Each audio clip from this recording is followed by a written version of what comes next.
Hi, everyone. Hi, We're everyone. Sean and Allison McManus from Spoken Garden, and we're so excited to be here on behalf of the National Garden Bureau and Garden Communicators International. We're here to help promote a really fun, free event coming up on March 7th at 7 p.m. Eastern, and it's called Authors Talk Gardening. Yeah, if you want to get signed up or even just know more about this event, click the pinned link down below, or you can go to bit.ly/NAR24 book party and get signed up right away. Now, one of the authors that's going to be at this event is Jenny Rose Carey, and she is an amazing American English horticulturist. And she's here with us today, and we can't wait to hear more about her books because she's an avid author. She's an avid gardener and has a beautiful garden that she tends to. And like Sean mentioned, she's an English American horticulturist. She loves encouraging other gardeners to grow things that bring them joy. So we can't wait to hear more about her book, The Ultimate Flower Gardener's Guide. Hi, Jenny. How are Hi, you? Jenny. Hi, Sean. Hi, Alison. Thanks for talking with me today. We're so excited to have you here today to help tease this event coming up. It's going to be really fun. And to kick this off, we want to first ask you, Jenny, just give us a little bit more background on yourself and why you're so passionate about flower gardening. Well, I have always grown flowers for as long as I can remember. I grew up in Kent in England, which is in the southeast. It's a very good flower growing area. And I am the oldest of four girls, and I got sort of palmed off on my grandmother who lived in the next village on a regular basis. So I would follow her around and learned how to grow flowers from early on. I mean, we grew a lot of vegetables. My father he still lives in England, and he grows as many vegetables as he can. And but I really took to the flower growing, and I do love vegetables. I grow some vegetables, but my passion is flowers. Oh, that's so amazing. That sounds like a lot of fun growing up. It, it really does. I know, I was just thinking it's not a bad passion to have either. So No, great. no. And I love to share that with people. I mean, really, I'm a teacher by training, and so I really, it's a personal mission to educate people and really give them the tools that they can use to have their own flower garden. And I'm not really being didactic about what type it is. I tell you what type I do, but I'm not telling you this is how you have to do it. So Mhm. That makes sense. And you're going to be talking at this event coming up on March 7th and sharing about one of your books, The Ultimate Flower Gardener's Guide. Can you tell us a little bit more about your book and who you wrote it for? I would love to. This book is really for people of all skill levels that would like to grow a flower garden that suits them. So back at the beginning of the pandemic, I was working for the Pennsylvania Horticultural Society, and I saw how many people were turning to vegetable growing. But interestingly, as a garden historian, I knew that after there was been a time of growing vegetables, often that is followed by a time of growing flowers. So if you think of victory gardens and war gardens back in the day, then the next sort of decade ended up being very flower garden focused. So I approached Timber Press and said, I know what you need, and it's going to be about flowers. So, it's really my passion, colliding with what I saw as a need for people. So when I proposed it and set it up, I am very fond of seeing the seasonal changes that happen in a garden. So I set it up that way because I think a lot of beginning gardeners don't understand that the garden is very seasonal and things come and go, and you have to use the same plot of land over the course of time. So it has a late winter into early spring section, and then there's another set of flowers that comes out sort of mid-spring to early summer, another one in high summer. Those are all a lot of our annuals and things like that. And then late summer into fall is another set. That's a lot of the prairie plants and things like that. So that's really how it's set up. And it's a choose your own adventure, because in those sections, then you can have your wish list, and you can choose things that you like by color, but then you look at height, and then you look at the shape of the flower. And if you look behind me, this is part of my garden called the cutting garden. If you notice, there's an upright of a foxglove, And then on this side, you've got some balls of the allium there, and sort of dangly bell of the columbine, and then the round of the poppies. And most gardeners have preferences on color, but really for a well-designed garden, you want a variety of different shapes. So it's sort of set up on that premise. It helps you look at color, it helps you look at shape and height, and each of the 200 flowers that is listed is like a little recipe card with a photograph, and then all the details underneath, and then about 250 words, you know, like, so you can learn a bit about each type of flower and see if that's the one for you. Oh, definitely. I think we could really get lost. Oh, yeah. Well, That's it amazing. sounds like, you know, you say choose your own adventures. There's just so many possibilities with plants in a lot of different landscapes, a lot of different gardens. And that sounds like a great book, Jenny.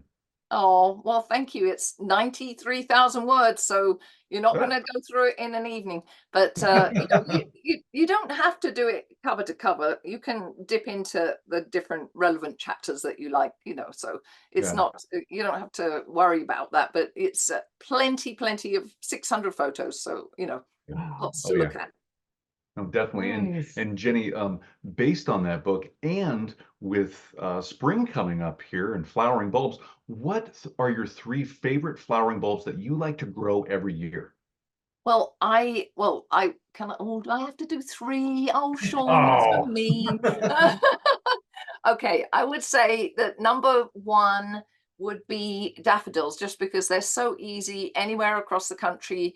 You know, there's some that suit the south, like the tazettas and the jonquils, and then there's some that suit the north. They're very, very hardy. My personal preference is sort of for the old ones. I call it like I say it has a wayward grace, these old ones. It's not like the new ones are very formed and very nice strong stems, and they you know, they're great for flower shows. They look right at you, but these ones are just like a bit of a petal there and a bit of a petal there. So you know, but I like that somehow. Maybe it's like my hair or something. But so the old daffodils, because I live in a Victorian house, seem to be the appropriate thing.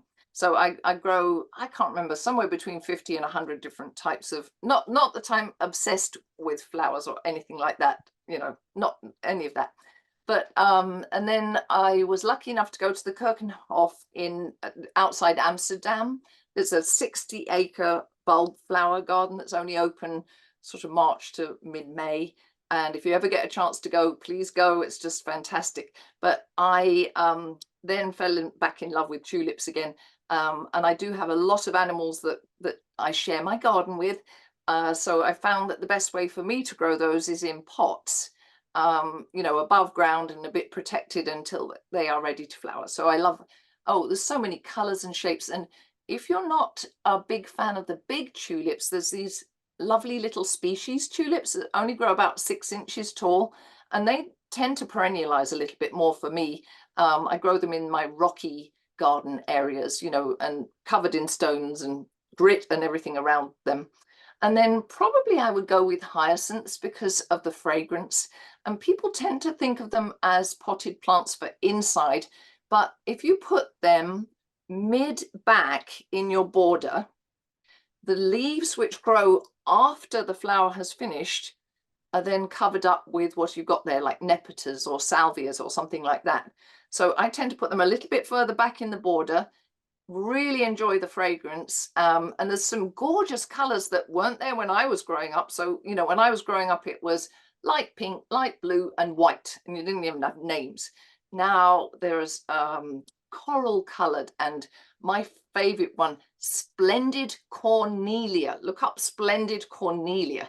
She's almost the color on my scarf, maybe, like something like that. But there's so many wonderful ones. There's double ones, there's dark navy blue ones. You know, it's an area that I think people haven't really explored much in this country yet. So watch this space. There'll be more about bulbs in my next book. So next book coming up. Yay. Yep. Oh, yes. I'm excited for spring. I know, me too. So, okay, one of our last questions for you is, why do you think those or people that are watching right now should go right now and sign up and register for this free Authors Talk gardening event? Well, free? What's wrong with free? I mean, really. And also the timing is great. So it's the beginning of March, and wherever you are in the country, you know, whether it's really spring there or if it's still cold and, you know, frosty, it's really March is the time to start thinking about sowing some seeds and, you know, preparing your summer bulbs. So like your dahlias and your, you know, making sure you've got them in stock, even if you can't get out and plant them. So, and today you've just got me, but then on the March date, you have got 4 authors.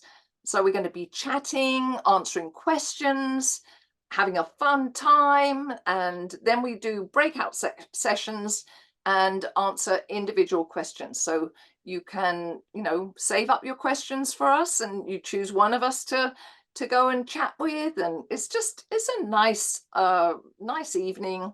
And I think you'll probably learn a few things as well, but just get inspired. I mean, it's a fun time. Oh, definitely. Yeah, we're going to be there too. So we can't wait to be a part of the audience and hear not only you, but the other 3 authors to talk about themselves and what's going on in their gardens and their books. And it's going to be awesome. Yeah, I think it is. And it's a nice community. We belong to a lovely community. I mean, there's so many other worse things that we could be doing with our time. So, you know, when my husband gets a little bent out of shape at, you know, the amount of time I'm out digging in the dirt, I'm like, well, I could be doing worse things. So, you know, it's like, that's my rationale anyway. But we've been married 40 years. So, you know, he's sort of used to being mine now. So Jenny, thank you for spending this time with us and talking with us, not only about your books and your background, but also this event coming up on March 7th. Where can people find out more about you and your books? Oh, thank you for asking, Sean. So I do have a website, jennyrosecarey.com, and you can sign up for a once a month free non-commercial email that comes out, that I do some of my gardening quotes, some plants I'm looking at, garden travels, all the things, and see pictures of my garden, like the one behind me here at Northview. And then I have Instagram, I have Northview Garden, and I have jennyrosecarey.com. So those are the main ways that I tend to get information out. But yeah, I hope you will subscribe to my newsletter. I mean, enjoying writing it, I have to say. That's great. You guys should definitely get signed up for and follow Jenny at those Instagram accounts if you're not already. And definitely get signed up for the free event. You can register right here. There's a link in the comment, or go to bit.ly/MAR24 book party to get signed up. Yep, and we'll see you there. Thanks again, Jenny. We'll see you there on the 7th. Okay, thank you. I hope to see you all there.